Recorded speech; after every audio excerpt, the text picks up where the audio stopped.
This is KNEB.TV weather from the Arby's Weather Center. Arby's, we have the meats. Well, another active evening across the region. Could see a little freezing fog form in here in the area in the overnight and early morning hours tomorrow. Can't completely rule that out. Temps fall back down into the single digits as that cold air comes back. Again, a little freezing fog out there. Really, this weekend's looking very cold, and we're going to have to keep an eye on some accumulating snows. We'll show you that here in a little bit as well. 21 yesterday. That was it for Scotts Bluff. We got much warmer to the southeast, southwest of us, and we did that again today. I'll show you that here a little bit. 47 is a normal high. Remember that number. We're inching up on 50 for a normal high this time of year. We're talking about weekend highs that could be 30 to 40 degrees below that. Nothing in the rain gauge yesterday, just a trace of some snow. 52 hundredths is our normal for the month of February. We've ended up so far with 38 hundredths. We may add some this weekend, though, here across the region.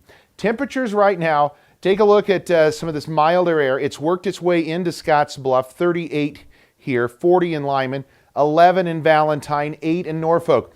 The temperature contrast right across our area. Here's Valentine at 11, upper teens to near 20 from Mullen up to Gordon and Chadron. Then we have a slice of some 20s to near 30 degrees. And then this warmer air has made its way into the Scotts Bluff, Torrington, Kimball areas. Let me go back in time here in a little bit and I'll show you what happened today. Winds are out of the south, southwest, southeast, even the northeast, depending on where you're at. They're fairly light. We don't have anything to worry about in wind chills in these warmer areas, but very cold. Wind chills still down to 0 in Valentine. Now let's take a look at what happened. Here's midnight. Notice these temperatures. We're in the single digits across most of the region, even some low teens, mid-teens around Cheyenne. We'll put this in motion, go through the overnight hours. Not much changed. We held around that single-digit reading for most of us through about 7, 8 o'clock this morning. Cheyenne's up to 25. Now notice by 9 o'clock we start to push some warmer air in here this morning. We're at 20 at Kimball. Take a look here over the next couple of hours between 9 and 11. We warmed up to 55 in Cheyenne. It was 41 in Kimball. We pushed those 20s to near 30 degree readings into the North Platte River Valley. 51 in Wheatland. Look at here as we go through 2 o'clock this afternoon. We warmed into the mid 40s, 60 almost in Kimball, 58 in Wheatland, 58 in Cheyenne. So these warm temperatures, once that dense dome of cold air got moved out, it warmed up really nicely. That's what we should be doing this time of year. Unfortunately, it isn't happening thanks in large part to this Arctic air mass that we have across the region. Clouds on tap for us tomorrow morning, 7 when you get on the bus. It's going to be another cold one, probably only 30 when you get off the bus, not as warm tomorrow as what we had out there today. Futurecast, we're fairly confident on some low clouds and fog probably working their way in here overnight tonight. Otherwise, some high-level clouds, partly to mostly cloudy skies.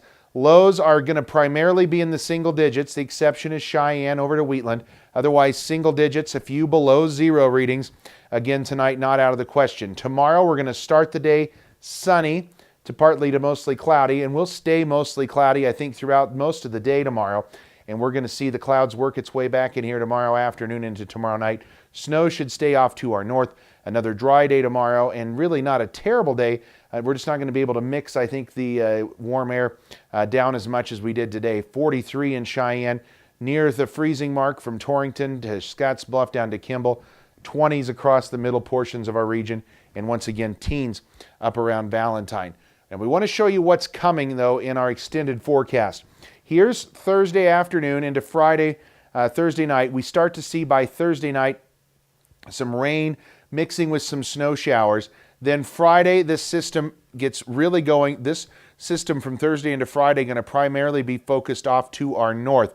But watch this system here in Colorado as we go Friday night. It's going to pull out here into the front range of the Colorado and into Saturday morning, really get snowing here. And some pretty moderate to heavy bands. Where this sets up, if it sets up along I-76 to I-80, we're thinking that area is primarily where we're going to see the majority of this snow, and the snow could continue on into Saturday night into early Sunday morning as well. This is what we have for total snowfall accumulations. It's still early, but maybe 6 inches or more possible right along this I-80 corridor and points to the south.